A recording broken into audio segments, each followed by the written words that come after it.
Bienvenido a la Iglesia Cristiana Cristo Crucificado. Hoy día hablaré del tema Cristo, mediador de un mejor pacto, basado en la carta a los Hebreos capítulo 8, versos 1 al 13. Te ruego me acompañes en oración pidiéndole a Dios su bendición. Oremos. Dios y Padre, en el santo nombre de tu Hijo amado Jesús, venimos ante tu trono de gracia para rogarte tu bendición en el estudio de tu palabra santa. Guíanos, enséñanos en la dirección de tu Santo Espíritu. Gracias en el nombre de Jesús, nuestro bendito Salvador y Señor. Amén.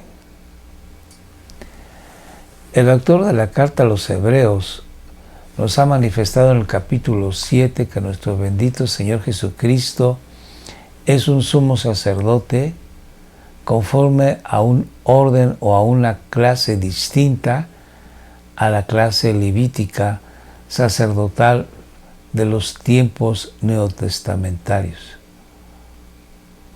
Jesucristo es del orden o de la clase de Melquisedec, un sacerdote del cual no se sabe su genealogía, no se sabe quiénes fueron sus padres, no se sabe en dónde nació o cuándo murió.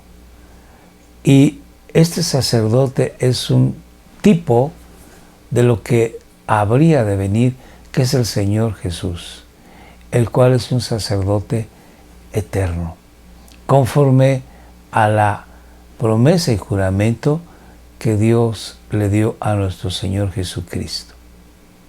Dicho esto en el Salmo 110, donde dice: tú eres mi Hijo amado y tú eres sacerdote para siempre, conforme a la orden o clase de Melquisedec. Termina diciendo esto el autor y empieza en el capítulo 8 entonces de esta manera. Ahora bien, el punto principal de lo que se ha dicho es este.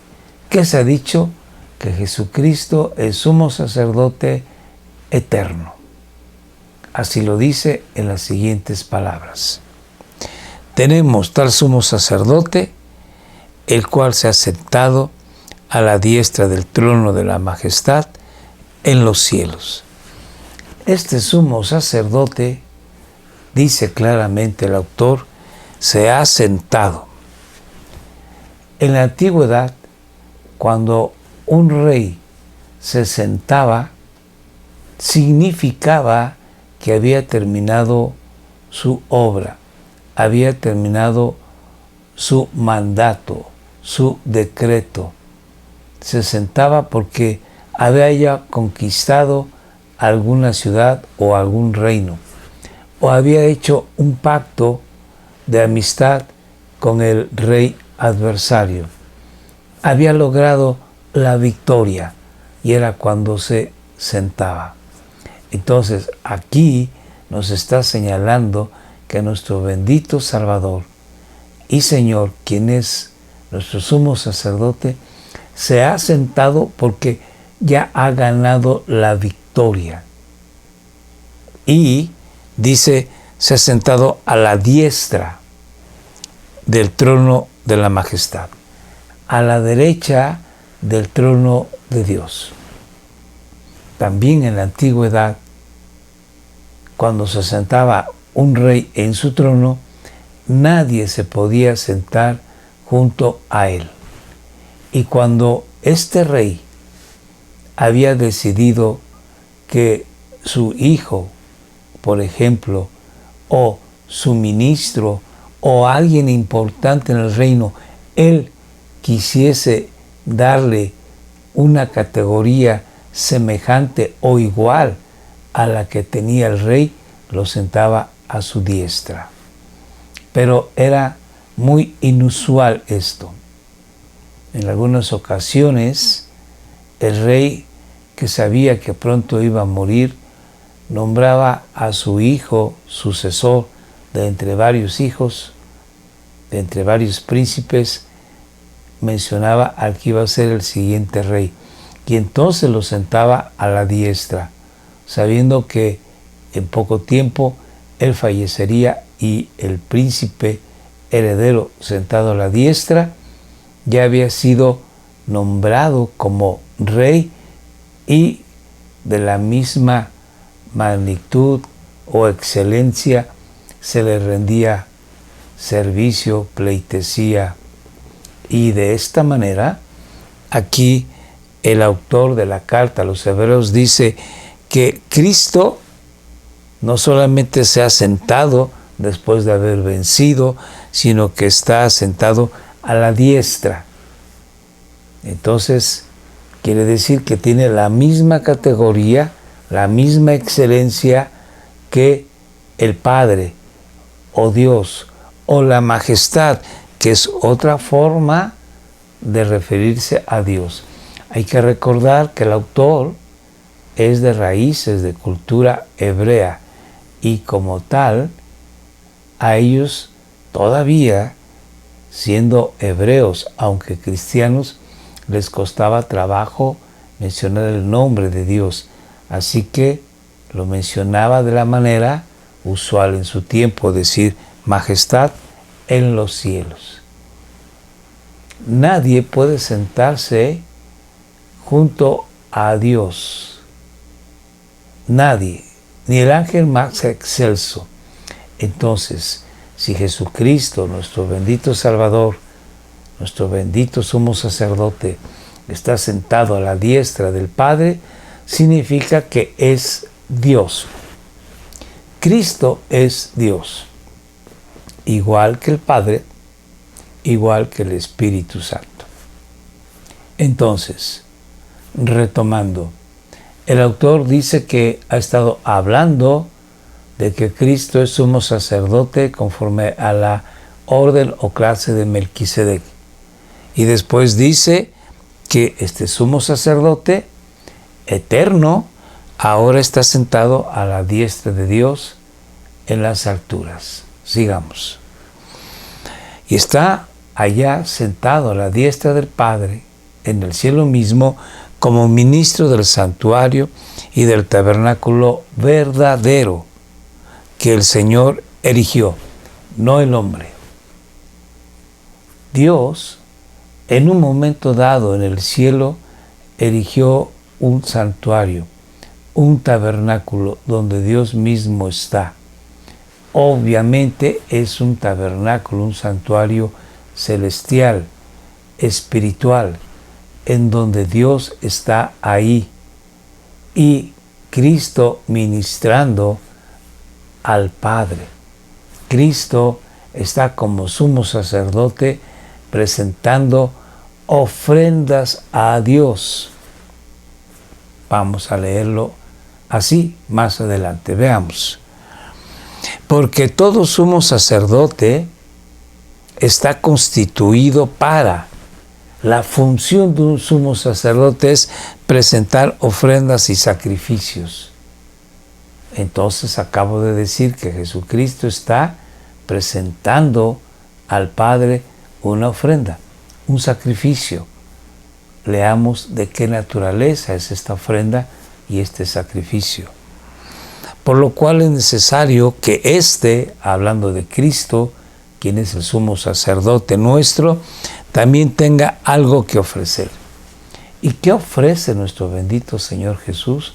Ofrece su cuerpo y ofrece su sangre. Así lo ha dicho anteriormente en el capítulo 7 de Hebreos y lo va a volver a comentar más adelante en esta misma epístola. Entonces el Señor Jesús ha ofrecido su cuerpo y su sangre como ofrenda y como sacrificio a Dios. Asimismo se ha ofrecido, dice la palabra. Sigamos la lectura. Así que si el Cristo estuviera sobre la tierra, entonces ni siquiera sería sacerdote. Y no pudiera ser sacerdote por dos razones mínimas. Porque él no es de la tribu de Leví, de donde vienen los sacerdotes, sino que Jesucristo es de la tribu de Judá. Por otro lado, en aquel entonces todavía se estaban haciendo sacrificios en el templo. Esto nos está diciendo que la carta se debe haber escrito antes del año 66, que es cuando, en el año 70, perdón, que es cuando el templo es destruido por los militares romanos. Entonces Jesucristo no sería sacerdote, y da la razón, habiendo sacerdotes que presentan las ofrendas según la ley en ese momento. Además de ya haber dicho que Jesucristo no es de la tribu de Leví, sino de Judá. Hay dos razones, pues. No es de la tribu de Leví y había sacerdotes en ese momento que estaban presentando ofrendas según la ley. Sigamos. Los cuales, los sacerdotes levíticos, sirven a lo que es copia y sombra de las cosas celestiales. El sacerdocio y el templo, en su momento fue el tabernáculo, fueron una copia y sombra de lo que hay en el cielo. Dios le mostró a Moisés no una maqueta de lo que había en el cielo, sino de alguna manera le hizo vislumbrar el cielo mismo, y conoció Moisés el tabernáculo o templo celestial, espiritual. Y posteriormente, en base a ese modelo, en conforme a ese tabernáculo, hizo Moisés el tabernáculo en la tierra, con manos humanas. Vuelvo a leer. Los cuales, estos sacerdotes, sirven a lo que es copia y sombra de las cosas celestiales. Tal como Moisés fue advertido por Dios cuando estaba a punto de erigir, de construir el tabernáculo. Pues, dice Dios, mira, haz todas las cosas conforme al modelo que te fue mostrado en el monte. En el monte Sinaí, Dios le dio una visión a Moisés de cómo es el templo celestial, y en base a eso tenía que hacer el templo material aquí en la tierra. Pero ahora Él, Jesucristo, ha obtenido un ministerio tanto mejor. Hay un autor cristiano que dice que la palabra clave de la carta a los hebreos, la palabra énfasis, es mejor. Cristo es un mejor sacrificio. Cristo tiene un mejor sacerdocio. Cristo es mediador de un mejor pacto. Cristo, pues, ha logrado mejores bendiciones a su pueblo. Pero ahora Cristo ha obtenido un ministerio tanto mejor, por cuanto es también el mediador de un mejor pacto, establecido sobre mejores promesas. ¿Se dan cuenta? Es un mejor mediador, es un mejor pacto y son mejores promesas. Sigamos. Pues si aquel primer pacto, ¿cuál primer pacto? El pacto que Dios hizo con el pueblo de Israel. Si ese primer pacto hubiera sido sin defecto, no se hubiera buscado lugar para el segundo. Aquí hay que aclarar que cuando se refiere a aquel primer pacto, se refiere a la ley. Y la ley no tiene de ninguna manera algún defecto. Aquí el autor está usando lo que se llama en literatura una manera de, por un elemento, mencionar a los otros elementos. O sea, Lo que quiere decir aquí el autor es que quienes han fallado en este pacto no es en sí la ley, sino el hombre, la humanidad. Israel ha fallado en cumplir la ley. Dice la palabra de Dios, Pablo escribe, la ley es justa, buena y santa.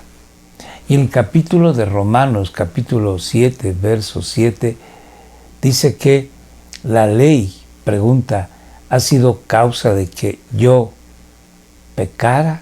De ninguna manera, dice, la ley es justa, buena y santa. ¿Por qué peco? Porque tengo una naturaleza pecaminosa. Entonces, quienes han fallado en este pacto no es la ley de Dios, sino el hombre, que por su naturaleza pecaminosa va contrario a la ley que Dios ha promulgado. Vuelvo a leer, pues si aquel primer pacto hubiera sido sin defecto, no se hubiera buscado lugar para el segundo. El segundo pacto va a ser mejor, puesto que Dios va a cambiar el corazón del hombre. Veamos cómo dice la palabra de Dios. Porque reprochándolos, y vamos a ver en qué reprocha Dios al pueblo de Israel, Él dice, mirad que vienen días, dice el Señor, palabras del profeta Jeremías, que así dice, mirad que vienen días, dice el Señor. Entonces, aquí se está expresando Jeremías. Y Jeremías dice, el Señor dice lo siguiente, en que estableceré un nuevo pacto con la casa de Israel y con la casa de Judá. Dios se va a encargar de hacer un nuevo pacto con la casa de Israel y con la casa de Judá. Este nuevo pacto empieza ya a manifestarse a partir del momento en que lo expresa Jeremías, pero ya se manifiesta de una manera plena en la época de nuestro bendito Señor Jesucristo. Sin embargo, este pacto se abre no nada más para Israel y Judá, sino para toda la humanidad. Y será ya consolidado y finalmente será cumplido en la época que viene en el futuro, en nuestro futuro, que será en el milenio, donde, dice Pablo también, en la epístola de los Romanos, llegará el momento en que todo Israel será salvo. Y todo Israel entonces tendrá el nuevo pacto de Dios escrito en sus corazones y en su mente, como lo vamos a leer más adelante, que lo promulgó, lo dijo Dios a través de su profeta Jeremías. Entonces, vuelvo a leer, en que estableceré un nuevo pacto con la casa de Israel y con la casa de Judá. No como el pacto que hice con sus padres el día que los tomé de la mano para sacarlos de la tierra de Egipto. Aquel pacto, el pacto de la ley, fue dado en el monte Sinaí, en el desierto del Sinaí. Porque, dice, aquí está en lo que Dios se moleste, les llama la atención, porque no permanecieron en mi pacto. Ese es el punto. Como no permanecieron en su pacto, dice Dios, yo me desentendí de ellos. En Levítico encontramos una advertencia que dice que el hombre vivirá si cumple con la ley, si cumple con los mandamientos de Dios.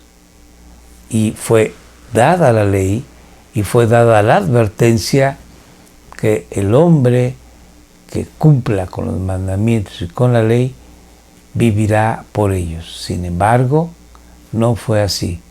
El hombre fracasó. Y Dios entonces, en su gracia y misericordia, nos da otra oportunidad y nos da un nuevo pacto con un nuevo mediador, no como el anterior que fue dado por Moisés.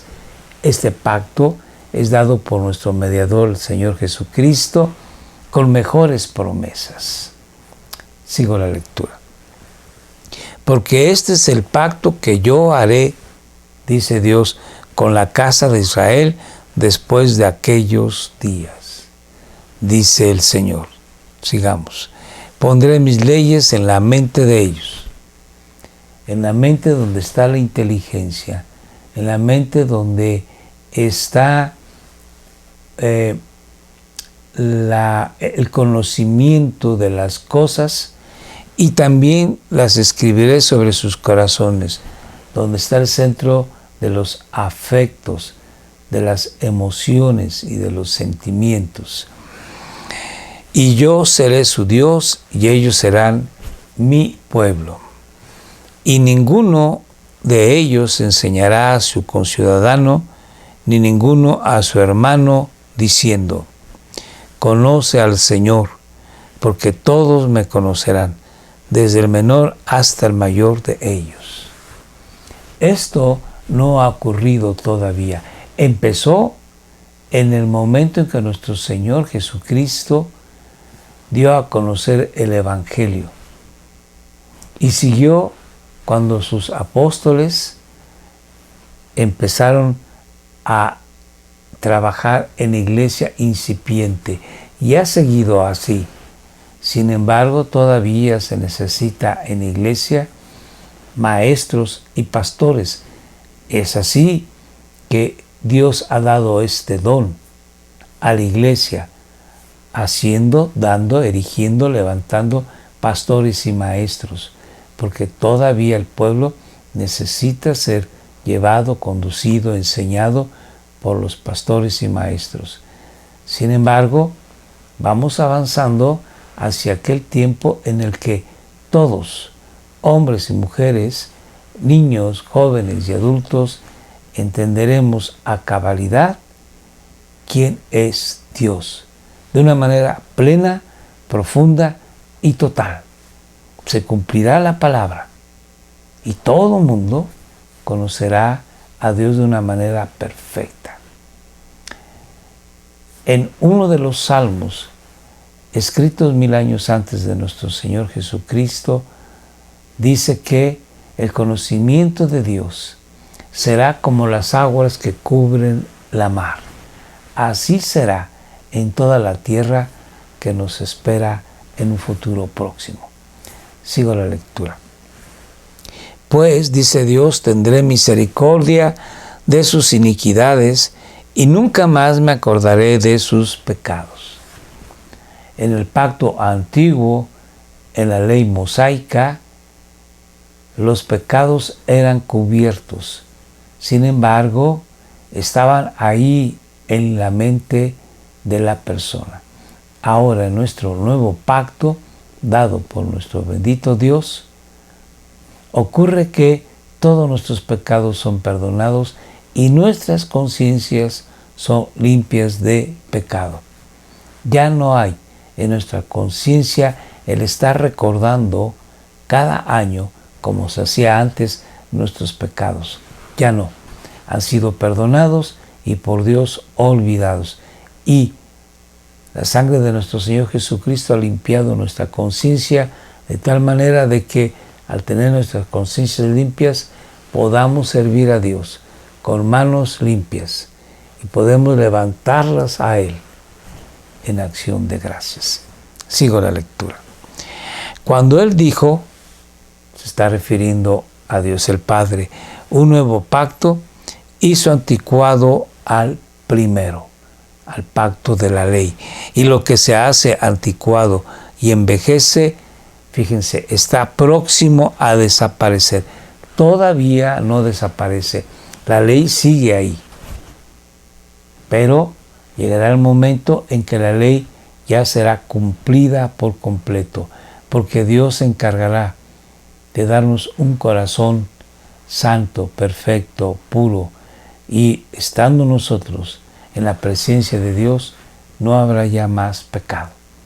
Bendito Dios. Viviremos de una manera eterna en santidad total y completa.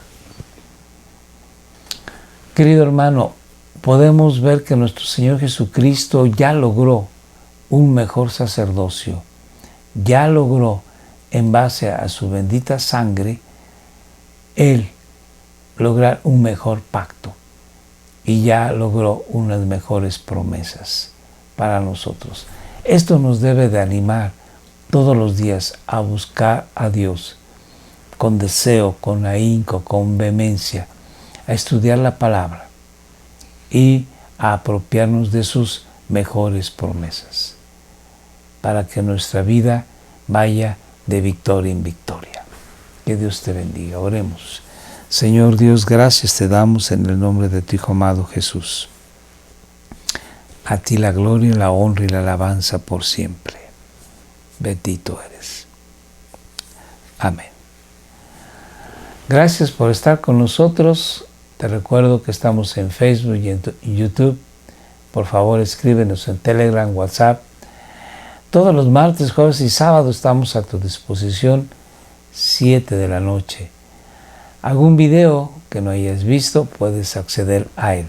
Compártelo con tus amistades, con tus familiares. Nos dará mucho gusto saber que ha bendecido estos videos a algunos de ustedes. Dios te bendiga. Gracias.